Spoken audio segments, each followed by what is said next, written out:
In the most modern sense, these wetlands are our commons. 27 square miles of wetlands making up nearly half the boundary lands of West Palm Beach, held in trust for now and for future generations to come.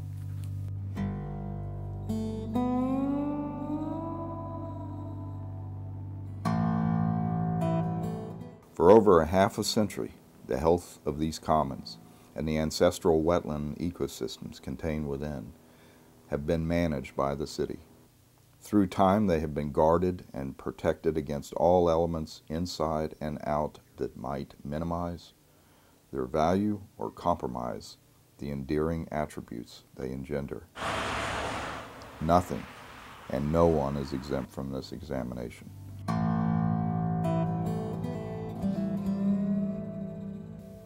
A knowledgeable and aware citizenry has always been essential to this charge throughout the history of West Palm Beach, which brings us to this moment in historical time.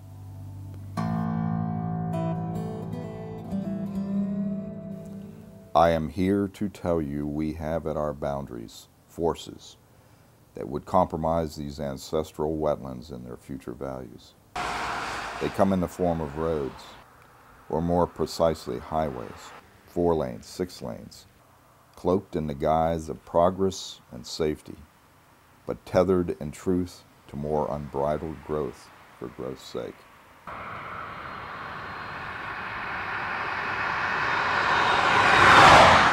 They will test our resolve as citizens, as guardians, as decision makers, to draw the line on what others may feel either righteous or right.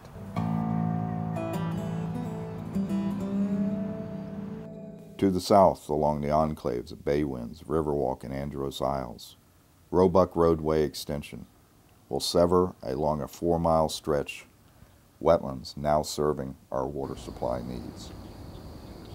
In its path, laying waste old-growth cypress domes and sensitive wet prairies, that is to this very day, the keepers of species of risk of extinction in our own lifetime.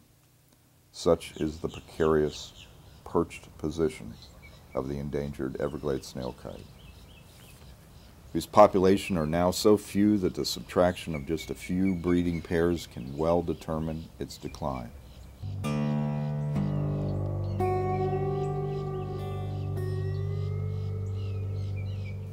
Closer still is the State Road 7 extension, whose provisional right-of-way giveaway predates the creation of the Endangered Species Act of 1973, which placed the snailkite under its protective covenant from its very inception.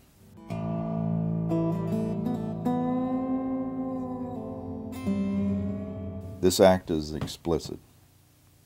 Once listed, a species and its population may not be brought to further harm, nor may any federal agency authorize, fund, or carry out any action or judgment that is likely to jeopardize its continued existence.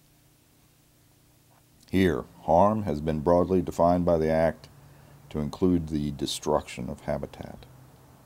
Subjective, maybe, but when validated nesting sites are already occurring within the wetlands adjacent to the proposed State Road 7 roadway, the predictive habits of this species has already been determined, and the inclusion of harm into the consequences has already entered the scene of the crime before the crime has occurred.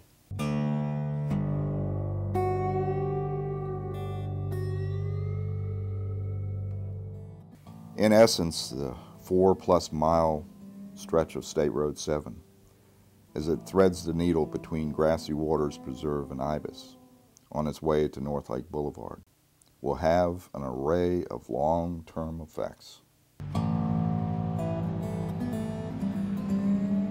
Several levels of inquiry come into play in predicting outcomes of roadways across time and space. The simplest of these come in the form of direct punitive impacts associated with the actual permanent habitat destruction. Whereas direct effects were linear projectiles in space and time, Indirect effects in the second level of inquiry are more akin to a shotgun blast, wherein indiscriminate, sometimes unpredictable collateral damage occurs peripherally and well into the interior portions of the preserve.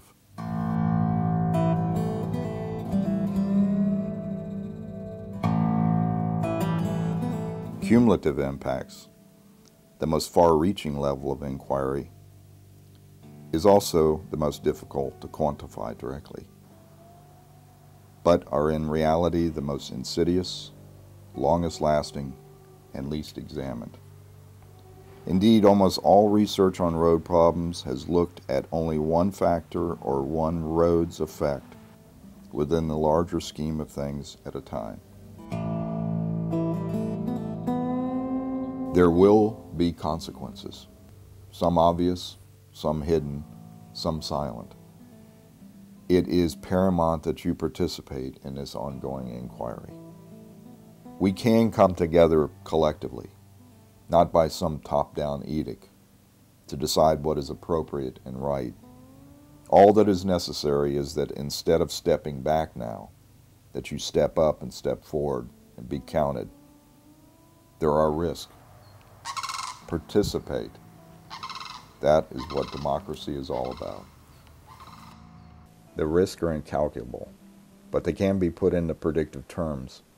At risk is the chance happening of a catastrophic contamination of our water supply, up the probability of not if, but when something tragic will happen. At risk is the chance of us as a city losing a vital portion of its historical heritage and value of a preserve that has been set aside for all future generations. At risk is the deterioration of wetlands that ultimately lead us further toward endangerment of the Everglades snailkite. No, this is not the time for you or any of us to remain silent on these roadway issues. They affect all of us. They are not exclusive to these Western communities, but rather will gnaw away at what we as a city stand for and need to stand up for and fight against this intrusion. Please help us protect grassy waters. There is more at risk than you can even fathom.